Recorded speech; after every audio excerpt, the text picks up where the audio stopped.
Sa last game kasi ng Team USA, sa kanilang tune-up game, nalusutan nila ang Germany. Mula yon kay Anthony Edwards. Comeback win. Sabi nga ni Coach Steve Kerr, si Anthony Edwards na, wala nang tanong-tanong. Siya ang kinukonsider na best player para sa Team USA.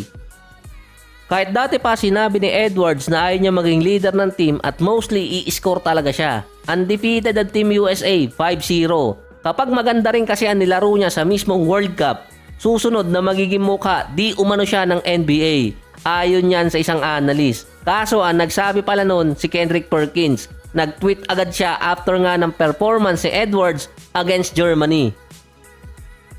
Pero siya naman talaga yung consistent sa Minnesota since dumating siya doon. 2 playoffs agad ang nakuha niya sa team. 2 play-ins nga lang din. Sa side kasi ni Towns, siya yung main player ng Minnesota. Dati kasi nakaisang playoff silang dalawa ni Wiggins. 2 din silang first overall pick magkasunod pa. Si Wiggins mula Cavs na-trade kapalit ni Kevin Love. Si Towns noong 2015. Nakapasok lang silang dalawa sa playoffs nung dumating doon si Butler. Nang na-trade kasi sa Golden State itong si Andrew Wiggins, nagamit siya na maayos doon at nag-champion pa. Pero si Karl Anthony Towns hindi rin nakapasok sa playoffs until dumating si Anthony Edwards. Injury prone na rin din si Towns noong mga nakarang taon. Sa usapan naman ng next phase ng NBA, marami kasing kaposisyon itong si Anthony Edwards sa West pa lang. Ang formidable shooting guard sa West si Devin Booker. Tapos kung isasama mo pa si SGA, pero kalimitan kasi point guard siya. Andun pa si Klay. Tapos meron pa sa East. Pero last year, na-rank kasi itong si Anthony Edwards bilang top 5 na shooting guard sa NBA. So ito lang sa biglang tingin or siguro malabo lang yung mata ko. Kapag kalbo itong si Anthony Edwards, medyo may hawig ng konti kay Michael Jordan. Kapag naman medyo nakatagilid itong si Edwards, Kevin Durant naman yung kahawig. Sa biglang tingin lang. Sa Sabado ang unang laban ng Team USA versus New Zealand sa MOA Arena at malagpasan kaya nila yung ranking ng 2019 FIBA World Cup kung saan nga pang 7 sila dun. Yung isang player naman na binibigyan din ng praise dito sa Team USA si Austin Reeves. May average siya sa 5 tune-up game na 11 points, 2 rebounds, 2 assists, 60% sa field at 57% mula sa 3-point area sa loob din ng 16 minutes per game.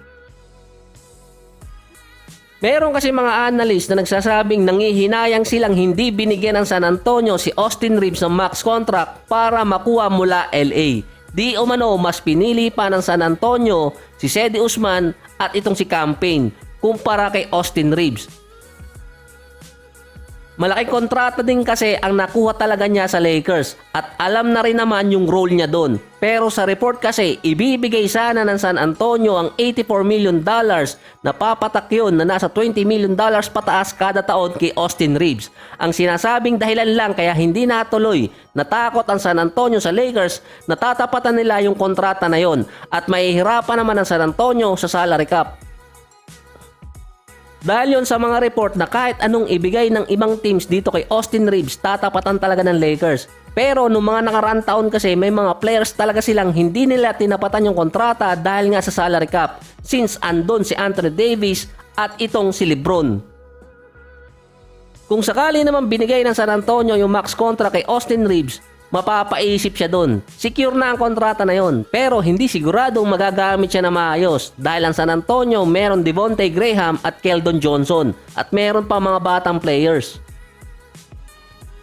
Sa Lakers naman, kapag nagsimula ang regular season, doon malalaman kung malaki ba talaga ang naging impact ni Coach Steve Kerr dito kay Austin Reeves dahil nga kinoach niya dito sa Team USA. Pero kahit sabihin nating walang level ng superstar ngayon sa Team USA, ang isang player lang doon na nakita kong hindi tumitira mula sa 3-point area, si Walker Kessler.